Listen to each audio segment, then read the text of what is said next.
ولا تخزني يوم يبعثون يوم لا ينفع مال ولا بنون إلا من أتى الله بقلب سليم. بسم الله الرحمن الرحيم. الحمد لله رب العالمين، الصلاة والسلام على حبيبنا محمد وعلى آله وصحبه أجمعين. نیشانەی حوتەم لە نیشانەکانی سەلامەتی دڵ بریتیە لە وابەستەبوون بە قورئانەوە و ڕاشڵەکینی دڵ لە کاتی خوێندنی قورئانە و زیادبوونی ئیمان پێی.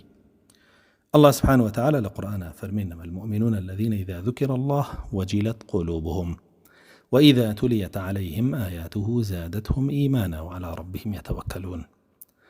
إيمان داري راستقينا أويك كاتك ذكري الله أكريه، ذكري فرمان قدغي الله أكريه بوي باس أكريك الله سبحانه وتعالى فرمان بواكا ياخد قدغي واكا ضلي أو رأس لكيه وكاتكيش بلغكاني بو خوينريته ولا قرآن وسنة آيتي بيه وتري حديثي بيه وتري إيماني زيادك بلام كافر بعكسه طورا به. الله سبحانه وتعالى لقرآن فرمي وإذا ما أنزلت سورة فمنهم من يقول أيكم زادته هذه إيمانا فأما الذين آمنوا زادتهم إيمانا وهم يستبشرون وأما الذين في قلوبهم مرض فزادهم رجسا إلى رجسهم وماتوا وهم كافرون. فرمي هركاتك سورتك لقرآن دا ببازي ياخد بخيان ريتو منافق كان رين كيلا إيوه إيماني زياي كردو بيقمان ئەوانەی ئیماندارن ئەفەرمێ ئیمانیان زیاکاو و مژدە بەخشە بن بە خوێندنەوەی ئەو سوورەتە بۆیان یاخود خۆیان بیخوێنەوە یاخود بۆیان بخوێنرێتەوە. بەڵام منافقەکانە فەرمێ زادتهم رجسا إلى رجسهم پیسی ناو دڵیان زیاتر ئەبێ و ئەمرن و بە کافری ئەمرن. الله سبحانه وتعالى فرمى إذا تتلى عليهم آياتنا بينات تعرف في وجوه الذين كفروا المنكر يكادون يسطون بالذين يتلون عليهم آياتنا قل فأنبئكم بشر من ذلك.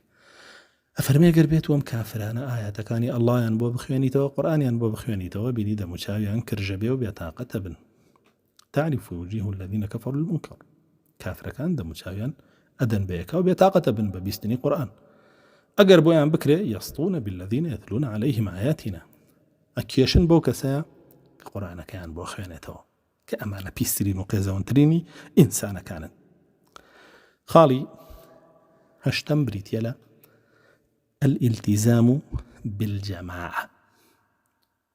إنساني ضل سلامة ضلي تنها بوا أخواته إسراحتك كوابستي جماعتي مسلمانان به. جماعتي مسلمانان كيان جماعتي مسلمانان بريتين لا فرقي ناجية جروبي رزقار بوش كيان أوانن كلسر ريبازي رسول الله هاولا كانين كما راسي الله سبحانه وتعالى فرمي فإن آمنوا بمثل ما آمنتم به فقد اهتدوا وإن تولوا فإنما هم في شقاق.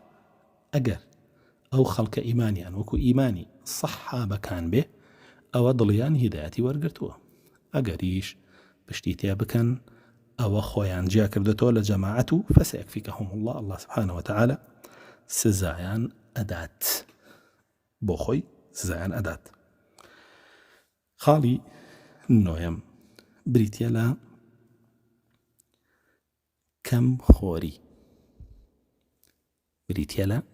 خۆری بەڕاستی ئەو دڵانەی کە نەخۆشن خواردن زۆرە خۆن و هەموو هەڵپەیەکیشیان بۆ وەرگیانە و بۆ خواردنە وێ بەڕاستی إنساني إيمان دار وكو رسول الله فرمي صلى الله عليه وسلم معيدي أكا بس يبشوا بشكي بو خواردن وبشكي بو هوا. وإيمان داري حقيقي وكو رسول الله فرمي صلى الله عليه وسلم لقيمات يقيم به صلبه چەند پارویە گەخوا ئەوەندە پشتی ڕاست بێتەوە و ڕاوەستاو بێ نەک ئەمەندە بخوا جوڵی پێ نەکرێ. کەمە ڕاستی ئەمانە الله سبحانه وتعالى ذەمی کردوون کە فەرمێ والذين كفروا يأكلون ويتمتعون كالأنعام والنار مثوى لهم. كافر و مشریکەکان بەس ورگیان تێر بێ و داوێنیشیان چێش ببینێ ئەوە ئیتر هەموو تەمەتوعێک و خۆشیەکی ژیانیانە، هەر بە دوای دوانەوەشەوەن ورگیان پڕ بێ و داوێنیان تێر بێ. جا فەرمیمانەوەکو ئاژەڵ وان و بێگومان جەهەنەمی شوێنی ئەوانە بۆ هەتە تایە ئەمێننەوە. خاڵی نۆیەم، نیشانەی نۆیەم لە نیشانەکانی باشی دڵ بریتە لە محاسبەکردنی نەفسی خۆت. ئینسانێک ئەگەر بێت و دڵی باش بێ، سەلامەت بێ، بەردەوام محاسبەی نەفسی خۆیەکە. چۆنی محاسبەی نەفسی خۆیەکە؟ پێش ئەوەی دەست بەکار بێ و هەر ڕۆژی کردەوە دوای نوێژی بەیانی ڕاستە و خۆ لەگەڵ نەفسی خۆیان دانیشێ، ئەڵە ئی نەفسەکەم سوپاسی ئەڵڵا بکە سوبحانەه وتەعالا لەبەرەوەی ئەم ڕۆژەی پێدای نەیمراندی ئەمشەو. دوا ئەو شکری ئەڵڵا بکە لەم ڕۆژەیە هەر هەمووی نیعمەتەکانی کە ئەڵڵا پێداوی لە تاوانە بەکاری نەهێنی، بەڵکو لە فەرمان جێبەجێکردنە بەکاری بهێنە، نەک لە شکاندنی قەدەغەکانە. بۆ نمونەوەی فەرزە لەسەر لە عیبادات ئەنجامی بدە، چاو دەم و گوێچکەت هەموو ئەوانەی پێ بکە کە ئەڵڵا پێخۆشە. ئەنجا دواتر سپاسی بکە لەسەرەوەی کە تەوفیقی دای ئەو شتە باشانە بکەیت و پاراستیتی لە شتە خراپەکان. ئەنجا دوا ئەو دەست بەکارە بێ، هەر کارێک دێتە پێشی محاسبەی نەفسی خۆیەکە لەسەری ئامە شەرعیە بیکەم یاخود نا، پرسیار لە خۆیەکە. ئەگەر شەرعی بێنجایکە، ناشەرعی بێ یەکسەر لێ هەڵدێ. ئەنجا تەواوی ڕۆژەکەی بۆ شێوە بەسەرە بە کە ڕۆژەکەی بەسەر هات بەسەر برد، شەوی بەسەر هات دانیشێتەوە لەگەڵ خۆی، دەست ئەکا بە محاسبەی خۆی، دەست ئەکا بە محاسبەی خۆی. ئەڵە بزانم چیم کردووە ئەمڕۆ لە چاکە. ئەگەر چاکەکانی هەمووی ئەنجامدا بوو کە هاتبوونە بەردەمی و واجب بوو لەسەری لە سنەت و فەرض و تەواوی ئەوانی تر، ئەوە ئەگەڕێ بۆ ئەو کەم و کۆڕیانی کە تیایە بووە، محاسبەی خۆیەکە لەسەری و بڕیارەدا جارێکی ترە چاکانە نەهێڵێ بۆ شێوە تێپەڕێ لەو پەڕی کامڵی ئەنجامیان بدە. چاکێکی لە دەستچوو بێ حەسرەت هەڵەکێشێ بۆی و بڕیارەدا لەو پەڕ چاکیابی کە جارێکی تر بێتەوە بەردەمی. پاشانە گەڕێ بە خراپەکانیە، گەر خراپەی کردبێ پەشیمانە بێتەوە، تەوبەی لێکە، بڕیارەدا بە چاکە قەرەبووی بکاتەوە. و ئەگەر هەر کەم و کورتێکی هەبوو بێت لە قۆستنەوەی هەر چاکێکە کە هاتۆتە بەردەمی، بڕیارەدا جارێکی تر بێتە بەردەمی خێراتر بیکە. یاخود کەم و کوڕێکی هەبوو بێ لە خۆخستنە ناو جێگایەکەوە کە بەهۆیەوە تووشی خراپە بێ، بڕیارەدا جارێکی تر نزیکە و جێگایانەکەوێ بۆی تووشی خراپە نەبێتەوە. ئەبۆ شێوە محاسبەی خۆیەکە. چکە بەڕاستی ئینسانی ساغ سەلامەت دڵتەواو ئەو کەسەیە کە بەردەوام محاسبەی نەفسی خۆیەکە. وإمام عمر فرمي حاسبوا أنفسكم قبل أن تحاسبوا وزنوا أنفسكم قبل أن توزنوا. محاسبة نفسي خوتان كان بيجوي الله سبحانه وتعالى محاسبة تامكا، ونفسي خوتان كيشانو بيوانا بكن بيجوي الله سبحانه وتعالى كيشانو بيوانا تانكا. ورسول الله صلى الله عليه وسلم فرمي الكيس من دان نفسه وعمل لما بعد الموت. فرمي كسي زيرك وعاقل ويكن ضلي سلامته ئەو کەسەیە کە بەردەوام محاسبەی خۆیەکە لەسەر شکاندنی فەرمانەکان یاخود کەم و کوڕی لە فەرمانەکانە ئێخەی خۆیەگرێ و نەسیحەتی ئەکاوە مژگارێکە و ڕاستی ئەکاتەوە و کارەکە بۆ ناو گۆڕەکەی بۆ دوای مردنی هەتاوەکو ئەگاتەوە بە ئەڵڵا سوبحانەه وتەعالە. ئەمە علامەتی نوێم بوو لە علاماتەکانی سەلاحی دڵ.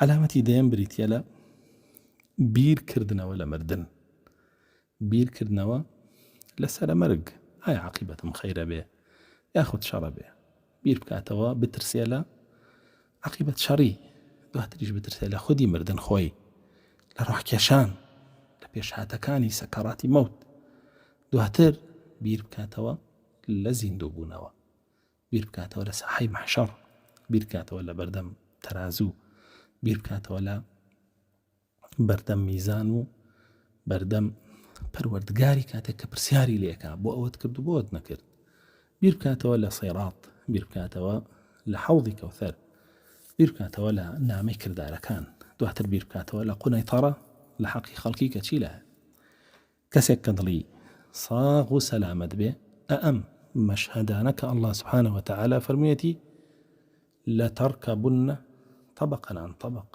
پلە بە پلە هەموویە بیننەوە ڕۆن پیایە هەرگیز لە بیریان ناکات دایمە لە خەیاڵیا بێ و کاری بۆکە و لە هەمان کاتیشا دایمە ئەگەڕێ بۆ کردارەکانی چونکە ئەزانێ دێتەوە پێشی فمن يعمل مثقال ذرة خيرا يره ومن يعمل مثقال ذرة شرا يره وبیرەکاتەوە لە مردن نەزانێ لە ناوبەری هەموو خۆشیەکانە رسول الله صلى الله عليه وسلم فەرمانی پێکردووە أكثروا من ذكر الموت هادم اللذات زۆر بیری مردن بکەن کە لە ناوبەری خۆشیەکانە خاڵی یانزەیەم بریتە لە دڵکرانەوە بە پیاوانی ئەڵڵا دانیشتن لەگەڵ پیاچاکانە ئەو علامەتی ساغ و سەلامەتی دڵە بەڵام دوورکەوتنەوە لە پیاچاکان و دانیشتن لەگەڵ پیاو خراپانەوە علامەتی نەخۆشی دڵە چکە بەڕاستی الله سبحانه وتعالى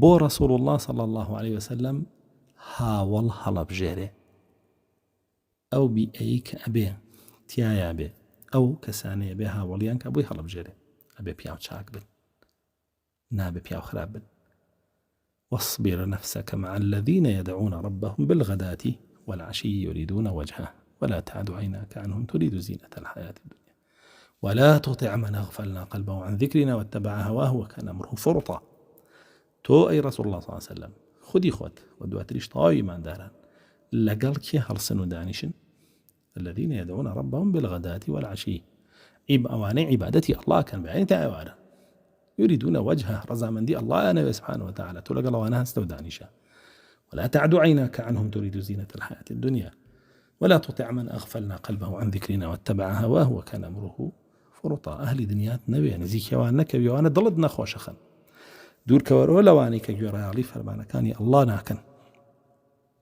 وشوين هوا وارزويان كوتونو همو كرداركانيان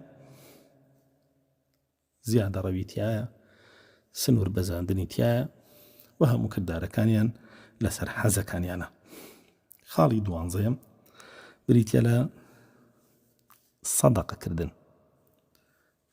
حەزی لە خێر و خێراتە بێ ئەو کەسێک کە دڵی سەلامەتە، وەکو کافرەکان نابێ ئەن وطعیم من لەو یەشاء الله ئەطعەمە، ئێمە ماڵ نابەخشین بە کەسێکە فەقیرەوە ئەڵڵا نەیویستوە بیدا پێی، ئێمە بۆ پێی بدەین، بۆیە بەردەوام بەبەخشێ، وەکو یەهود نابێ کە ئەیانوت إن الله فقير ونحن أغنياء، ئەوە ئەڵڵا بۆیە پێمانەڵێ ببەخشن بە خەڵکی لەبەرەوەی خۆی فەقیرە، بۆیە داوا لە ئێمە کات بەخشین، ئێمەش نابەخشین. وای بەڕاستی ئینسانی ماندار دڵی لای مسلمانانە، حەزەکە هەمویان هەموو شتێکیانە بێ. رسول الله صلى الله عليه وسلم فرمى لا يؤمن أحدكم حتى يحب لأخيه ما يحب لنفسه. ئیمانی نییە و کەسەتان هەتا ئەوەی کە پێی خۆشە بۆ خۆی پێی خۆش نەبێ بۆ برا مسلمانەکەشی، بۆیە خەمی ئەو خەمی برا مسلمانەکانیەتی.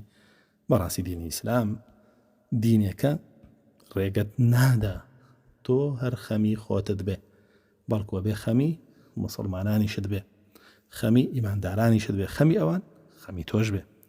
بۆیە بەشێکە لە ئیمانەکەت ئەبێ ئاگاداری ئەم خاڵەبی کە زۆر گرنگە، بەخشین لە پێناوی ڕەزامەندی ئەڵڵایە، چ بەخشینی فەرض بێ یاخود بەخشینی سنت بێ. یعنی زەکات و سەرفیترە کامانە فەرضە لەسەرە، و نەفەقەی ماڵ و منداڵ و کەسە نزیەکان دەمانە فەرضە لەسەرە، زائیدەن بەخشینی سنت کە جگە لەوانەیە و بەخشینە بە فەقیر و هەژاران. ئەمە خاڵی دوانزەیەم بوو، والحەمد لله رب العالمين.